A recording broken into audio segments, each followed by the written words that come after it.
There's no good lighting.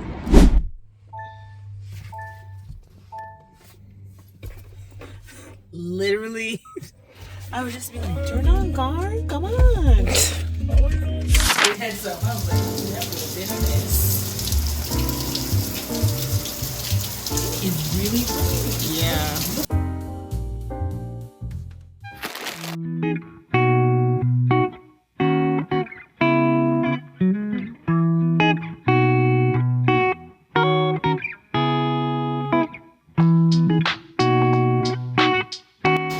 Guys, it's pouring. Can you see it? Holy guacamole. Oh my gosh. First of all, oh, I'm talking to the camera, sorry, Mom. I'm obsessed with this book so far. The way that it started off is so me because it's kind of antisocial, but because it's antisocial, there's distance in between the two main characters physically, and the only way they're talking to each other right now is through emails, and there are all these email threads, and they're at all times of the day, and they both talk about how they've kind of felt estranged their entire lives. Their line of work isn't necessarily the line of work that they want to be doing, and it's just so freaking cute. I can't get enough of it. I don't even know what part 2 is going to be, but part 1 is like, it has my heart. I don't want to read it all right now because I want to keep coming back to it. I don't know how much more I have left of part 1, but I'm loving it. I haven't updated you guys on... Sorry, I got distracted. Here's my lunch. It's delicious. Pork chop, green beans, and salad. You're like, how is it delicious? You haven't taken a bite? Well, we had this yesterday. It was fantastic. But I didn't update you guys on the other book I read by Vari McFarlane. And I forget what it's called. It's on the screen right now. But as I said when I was reading it, I was still going back and forth, rereading, reskimming, whatever you want to say, the Empyrean series. You guys, maybe it's because it's one of my first high fantasy, romantasy, drama things. I couldn't get enough of it. Now I'm starting to get enough of it. I feel like I've had enough of it now. So I finished that book, like almost all of it in one sitting because it was so unbelievably long at the start. I just was like, what are we talking about? The first 250 pages are all slice of life. And if you come from reading a very escapism, a very non-realistic but hyper-realistic romantasy fantasy like Fourth Wing, you're just like, girl, get to the point. Where's the action? Where are the high stakes? Where's everything that I need and know and love? So it was kind of hard, and it was my fault because I was putting them next to each other like it wouldn't work. But that book, I need to, what's the name of it? Don't You Forget About Me? Oh, I literally cried at the end. I cried at the end of the book. I was laying in bed. It was like 4 a.m. because I literally had to finish it at that point. Just one tear right down my face. I was like, 5 stars. Literally 5 stars. It was so slice of life with a little bit of Hallmark happy ending at the end. And I love that the ending wasn't overly perfect fairy tale. It was more realistic. It made it feel more real. And I loved it. The book is essentially about, all of her books that I've read so far are based in the UK, and so we're following the main character whose name is, hold on, let me find out. Following 2 main characters, one for majority of the book and then the other one that comes into play later in the book. The one that we are following for most of the book, her name is Georgina. The other main character's name is Lucas. They are the love interest.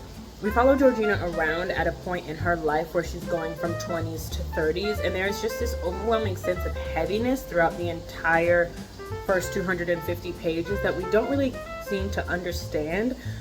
She's having trouble holding a job or getting a job that actually treats her properly. I don't want to go too far into what that looks like because I feel like it kind of is a spoiler, but essentially the 2 main characters knew each other in 6th form, which I have no idea what that is in American terms. Let's look it up. 6th form. The final 2 years years 12 and 13 of secondary education, ages 16 to 18. So like senior and junior and senior year. Okay, the book starts off with Vari McFarlane introducing us to the main characters from the first point where they knew each other. We get a little bit of backstory about how they came to know one another as friends, you know, and then a little bit into romantically, and how they never thought that it would ever be like that. But then it develops to a point of where something is about to happen, and then we go out of that timeline and into the present reality timeline and follow Georgina around, like I said.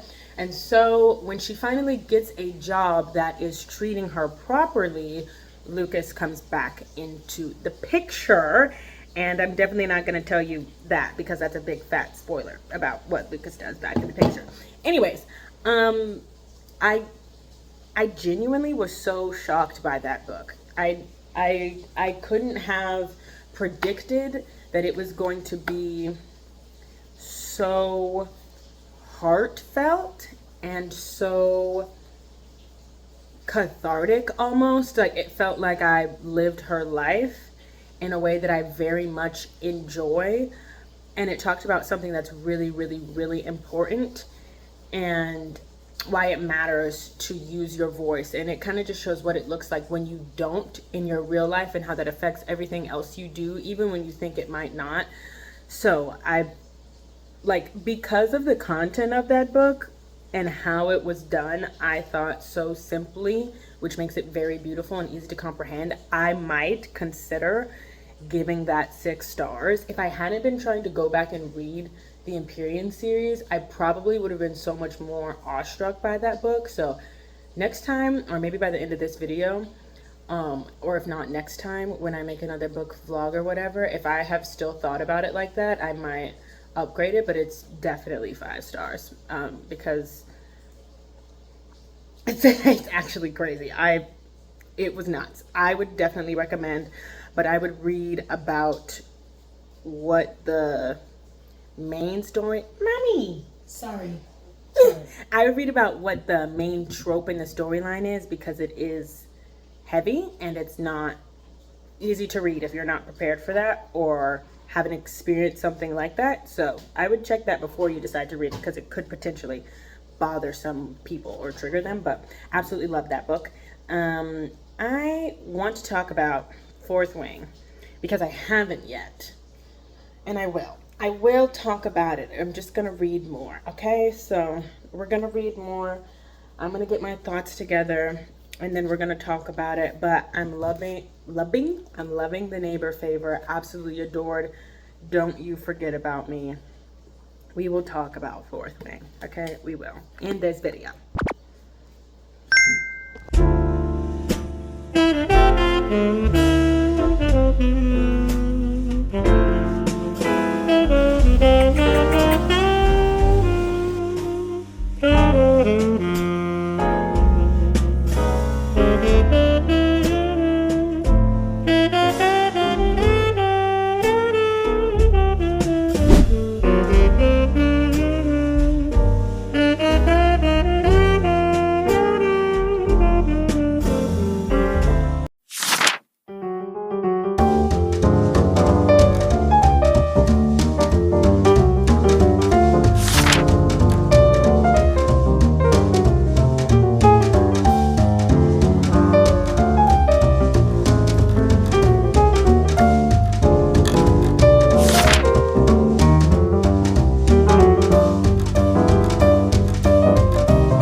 What, Poppy?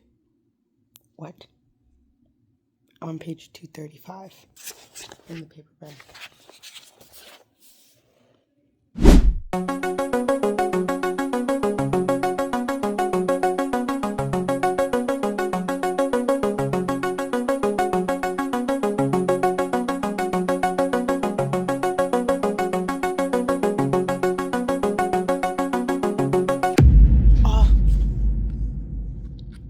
It switched timelines.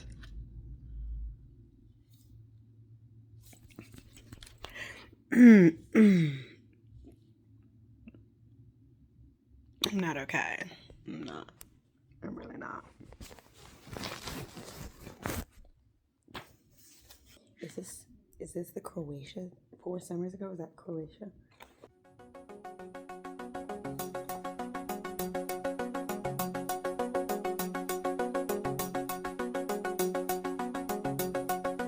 And we're back.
What?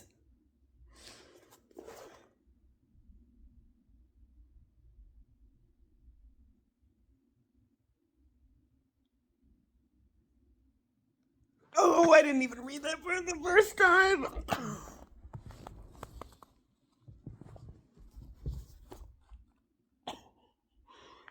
I am not okay. I can't.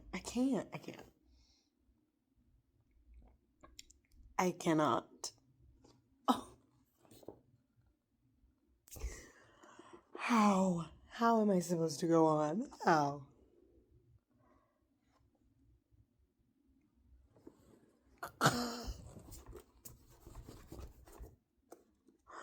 No, dude, no. No. No.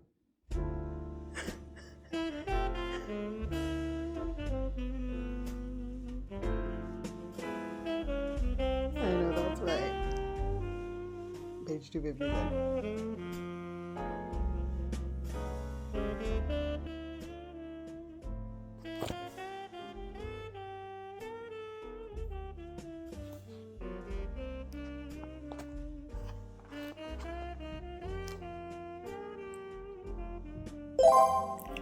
Only hold my hand when you want to.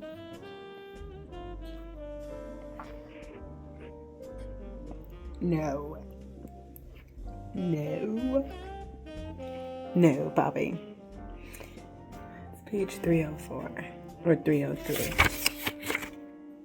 If editing Jana is curious.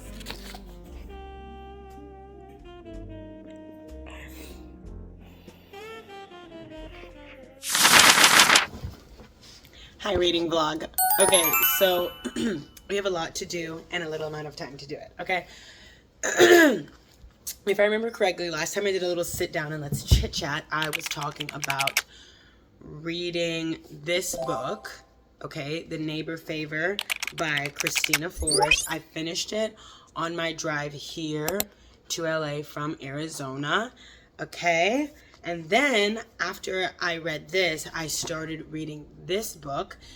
These books were checked out of a library in Arizona, okay? It's under my mom's name. She said I could do it. I don't want to hear it. All right. Okay. This book, I started reading it. I really started liking it and I really started getting into it, but I found myself really having to slow down and pace myself because this is a historical romance and it's based in a time just post-slavery, like literally just post-slavery, and the South is still pretty peeved about it. And I have to pace myself because I'm like, this might not have been exactly what happened, but this really happened. You know, and that's always hard for me to swallow. Anyways, I was getting myself into picking it back up, you know what I'm saying? And then I went and hung out with Sam, and she was like, have you read this book by Emily Henry? People we meet on vacation. Emily Henry is a household name, and all the girls, booktubers that I have watched on Book Talk, on BookTube, I understand this fact. I read the book. I finished it last night, actually, and I want to debrief all of these with you. But well, I haven't read this book. I'm going to get back into reading it after I conclude this vlog, but I have to get this out and get this ready and get this together because I'm sitting on too much content and it's driving me crazy. It's driving me crazy. But my life has been a little crazy, so we're operating with grace. But I also want to talk briefly about Fourth Wing, the Empyrean series, because I couldn't quite put my finger on what made me so obsessed with it, and I figured it out today. I figured it out, okay? But first, let's go back to The Neighbor Favor by Christina Forrest. I listened to most of this on audiobook, and when I was home reading You Belong With Me by Vari McFarland, is that what I was reading? What was I reading? Hold on, 1 second. It is Don't You Forget About Me by Vari McFarland, and I'm not going to give that book 5 stars. I think I said if I thought about it anymore, I would give it 5 stars. I didn't. I am bringing that up again because while I was reading that book, I kept going back and rereading different parts of the Empyrean series, honestly. And I was vlogging and I was like, yes, I'm reading it again. Like, blah, blah, blah, blah, blah. Don't judge me. And I don't care if you are. Because I was reading again. And I was like, I need to stop because I am not giving this book a fair chance. And it wasn't that. It was just that the book was a really slow start. And to me, Vari McFarland is so slice of life. That's not the point. The point is I'm getting distracted, and what I learned about reading that book and then being shocked by how it ended and loving it helped me to identify that I think the reason I didn't really love this book is because I love fiction. Like, I love fantasy. I love it's so not real, and that's the reason it's real. Do you know what I'm saying? That is me to a T. I want your wildest imagination. I want you to build up and pull together every scheme, every plot, make it a game that we have to work and figure out and use our brains, that we can speculate about, that I can ruminate over, that I can go back and read 50,000 times and figure out if I like it. And now this is a fiction book. It's not nonfiction, but it's too, like, I could take this and parallel it to my life, especially because this is about 2 Black main characters. And I just feel like that the purpose of that kind of book in my eyes is to help somebody identify something in themselves that they might not have been able to identify otherwise by telling a story about it through 2, 3, 4, 5, or 1 fictional characters. I don't love that concept because it does not appeal to my current needs. And so I often find myself getting bored with books like this. And honestly, with a book like this, except we're not there yet, right? So this book was cute. I thought that it very well told a very common story that threads through the life of many Black individuals, and it brought to light a story that doesn't get talked about a lot with a lot of Black individuals, especially Black women that have a whole family, but still brought in that little bit of, like, even though the family is whole and it's complete in terms of its members, that doesn't mean that there isn't dysfunctionality. But I think the presence of the mom and the dad, having so many siblings, them being well-to-do pretty much, is important for probably, like, this probably would have struck home when I was 14, 15, 16. But at 23, I'm kind of like, you know what I'm saying? Not to say that the book wasn't good, because I don't think it was bad. I think the way that the main character is portrayed is very relatable. She's very awkward, but she's so sure of herself in ways that she doesn't know, and I love that. I haven't really said what this book is about, so it is about the 2 main characters that you see on the screen, right? This main character operates under an alias, comes into contact with this main character, and they are not anywhere near each other. And then he comes near her. They are interacting frequently, often. She doesn't know. Same guy. He knows. Okay? Plot, very smart. The beginning of the book, oh, I thought it was going to be 5 pushing 6 stars, because it starts with them going back and forth on email threads. Oh,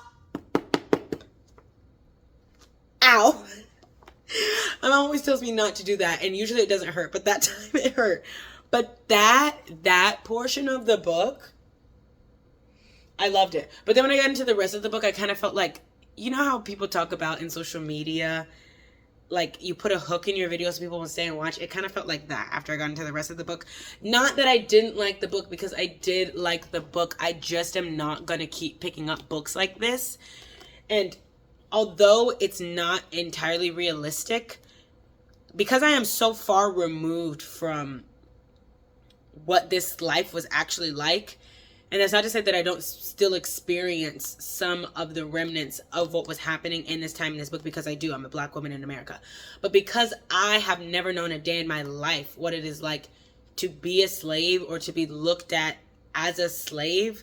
Like, yeah, I've been looked at as a Black woman, as a Black person, and that's kind of where it's progressed to, versus like somebody's, you know, inward. There's a certain level of detachment that gets me invested in this story. One, because it feels fiction, but I know it's true. And two, because I am so curious to know what it would have been like to be alive during that time. But I'm very grateful that I'm not. So that's where this book differs and has a little bit more of a pull on me than this one does. I didn't hate this book. I didn't hate it. I feel like the way that it got wrapped up was very appropriate, and overall I think the themes that it talks about are very important. I don't know if it's YA. I don't think it's YA, because there's some non-YA things in here, and I was in the car like, oh, get out, okay. But I would give this book like 3.75 stars. Not 4, because I didn't love it. I liked it. And that's that. Now, let's get into this book. I read this book over the span of a week, and only because I was moving. Had I not been moving, I think I would have finished this book in 2 days. Because yesterday and the day before are when I read the majority of this book. I got this book, started reading it in one night. Before I could barely keep my eyes open anymore, I was on page 107.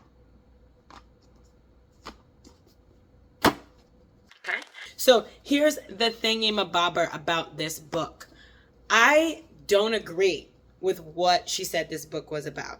And I have no merit or no say in that. I'm not the author. But what I got from the book, let me tell you what it's about, okay? It's about 2 best friends, a male and a female. They've been best friends for most of their life. They met in college and find out that they're from the same city. And they had no idea, right? They find out that they're from East Linfield.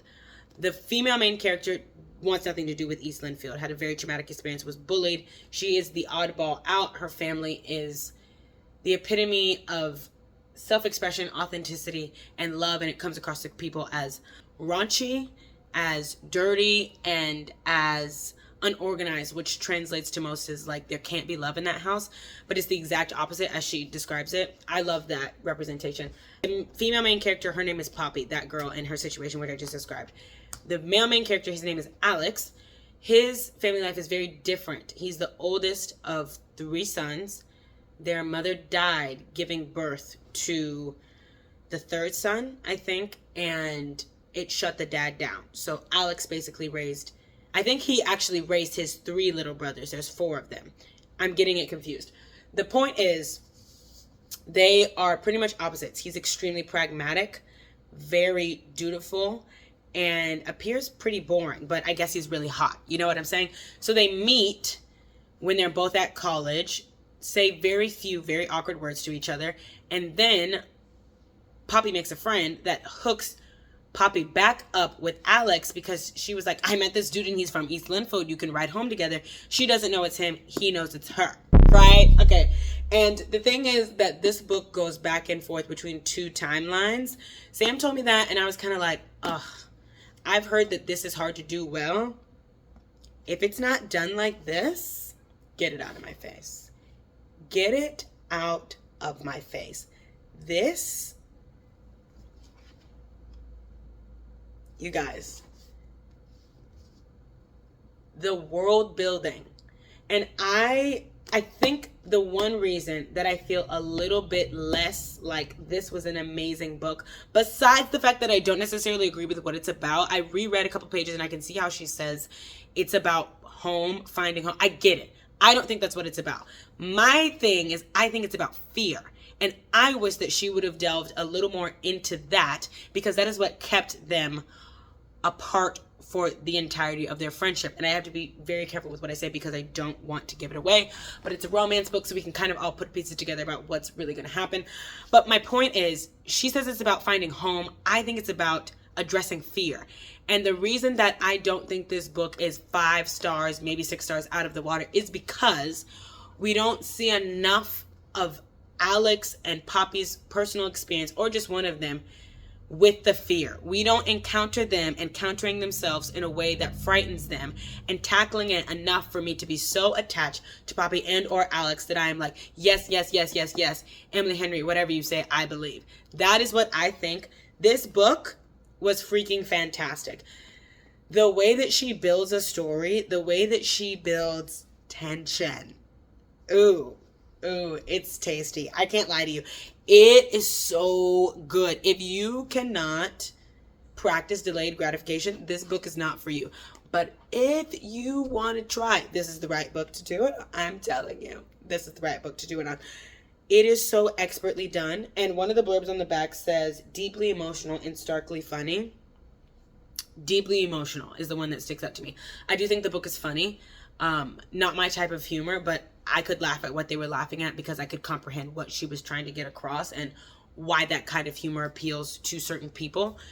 And I just think that this book is about fear and not about finding home. And the reason I think that partially is because of the way that she wrapped it up. I think she just kind of threw it back in there low-key.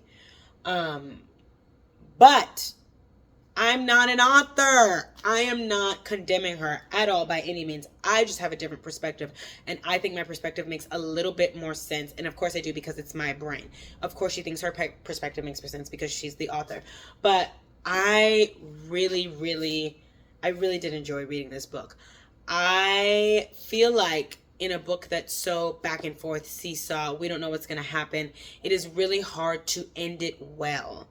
I have not read a book yet that has done that seesaw back and forth tension and ended it well in a singular book.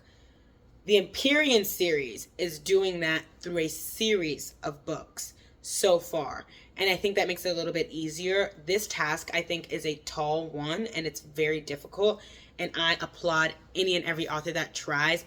I just feel like either I missed the point because I'm the reader, or she missed something that I think was highlighted very well by her writing style. I don't know how I've yet to talk about the natural pace that she writes with. She moves so quickly, but with the pace that she moves, it highlights it with such great intention that you don't even realize you've read 15 pages, and those 15 pages are 5 years of their life. You know what I'm saying? That's not exactly the layout of this book, but like, you get so much detail. The way that she puts words together and phrases to connect you from your brain, your experience, your life, to their brain, their experience, their life, and do it on a timeline as we're trying to understand who these people are and where they come from, is absolutely ridiculous. It's so enjoyable. I have to read another Emily Henry book because I haven't read anyone that writes like this, and I love it. Like, I wish I would have pinpointed a page where she does that thing where she does it, and then the way that she works dialogue in, oh, it's just so delicious. I don't know how to describe it. I get what people are talking about, and I really thought that I wasn't going to feel the same way. No, it's so natural, and that's why it works. It's because you don't even realize it's happening, and then all of a sudden I'm sitting here and I'm reading, and I'm like, God, she wrote that well. Like, oh my goodness, she wrote that well. Sorry, I didn't mean to use Laura's name in vain. I've been really sucking at that lately. I'm trying to do better. But the Empyrean series.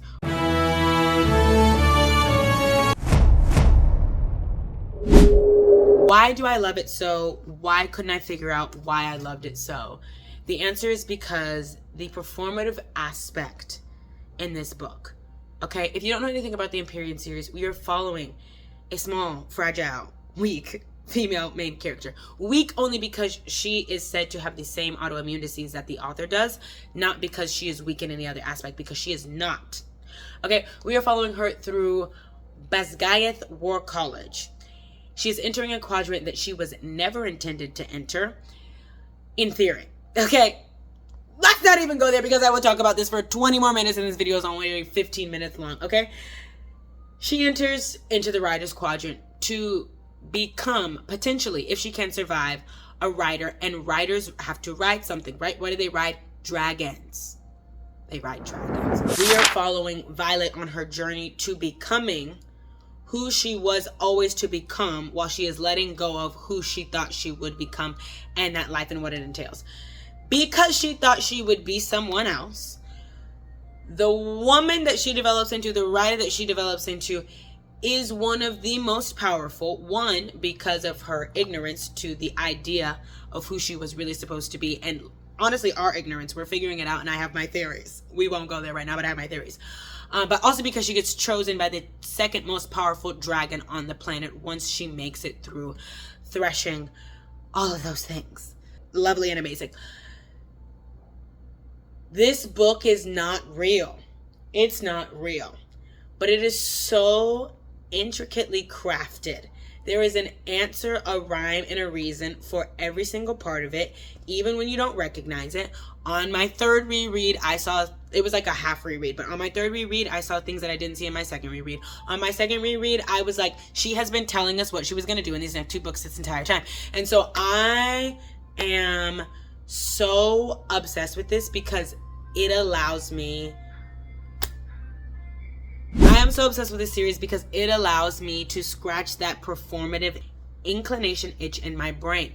I'm an athlete. Okay, scratch that. I'm a competitor. I like to win. This book feels like I can conquer the series. I can understand the reason, the rhyme, the rhythm, if I just pay close enough attention. And I know that I can't because she intentionally leaves some things out, which is why I like it, because now it's a game. It's a game. And besides that, I just love the story. Violet's life is so full. It is so full for so many reasons, on so many different levels. And obviously, we all love a good, I feel like we all love a good romance. I love the romance. But her life, she has a life outside of the romance. This is like, the Empyrean is true romantasy. More lights.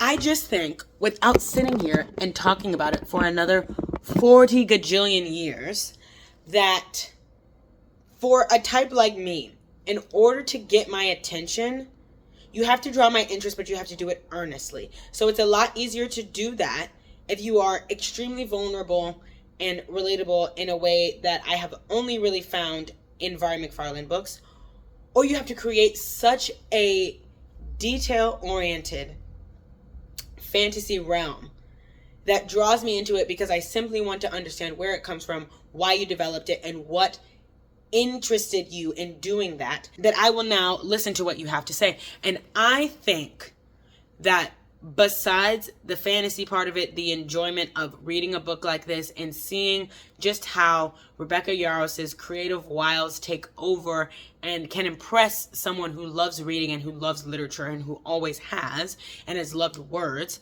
I think because the world is so facetious, because it is so out of the blue, because it is so nothing like we have ever and likely will ever experience, that gives the author the right to offer some very candid and important commentary on things in life and experiences that are going on. And Rebecca Yarros does just that. She talks a lot about the military and about death and about how her husband's experiences and her experiences with that and being in the military has shaped a lot about why she uses death so much and why she talks about it and why she brings it up, and how the realities of the military aren't talked about enough, and how those realities should never really be that normal, and how we're so desensitized to death. I love that. For me, it's less about that and more about, like, even the two main characters coming together to be in relationship. We already know Xaden is not white. Okay? And that is big because they are a forbidden love. They're not even enemies to love. They're forbidden based on their history, in my opinion. And I think if you're thinking about it and if you're paying attention, what is she really talking about? What is she really talking about?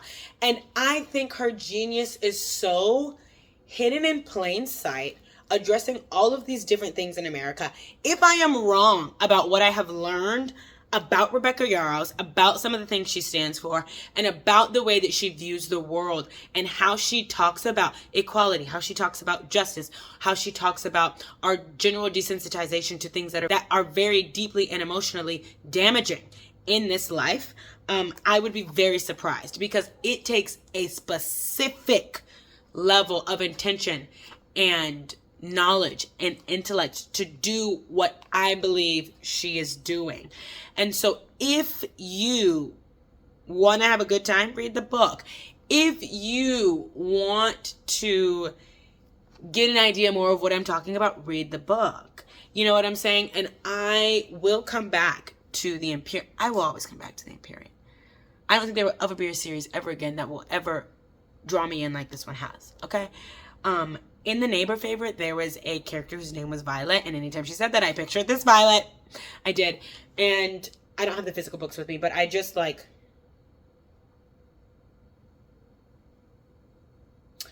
I don't know when the next book is going to come out, and I'm scared. I'm so scared. I'm so scared. Okay? So that's it. That's my spiel. That was this reading vlog. This video is about to be so long. Oh my gosh. I need to like take a thumbnail with all my books. All my books. Let's get all my books in here. Like all my babies, all my baddies. Just take a thumbnail. I love reading, you guys. I honestly really didn't have the brain capacity for this while I was going to school. I kid you, I didn't have the brain capacity for this. And now all I want to do is live by the beach and read. I hope you guys enjoyed my spiel. Hope you enjoyed this vlog. Go read any of these books. Like, I would recommend this to people in my life. Just a certain person. So, if you feel like you haven't seen your story identified enough, and you're a black young woman or a black man, I would recommend this to you. I just think you need to see how Emily Henry writes. This is crazy. Sam did give me this book because we're going to watch the movie, and I almost forgot to say that. But it is, I'm very excited to see what they do with the movie. I'm actually really pissed because I've already seen the thumbnails on Netflix. Poppy is brunette. That's wrong. That's wrong. Anywho, that's it. I love you guys. Thanks for watching this video. Go read a book. I love you.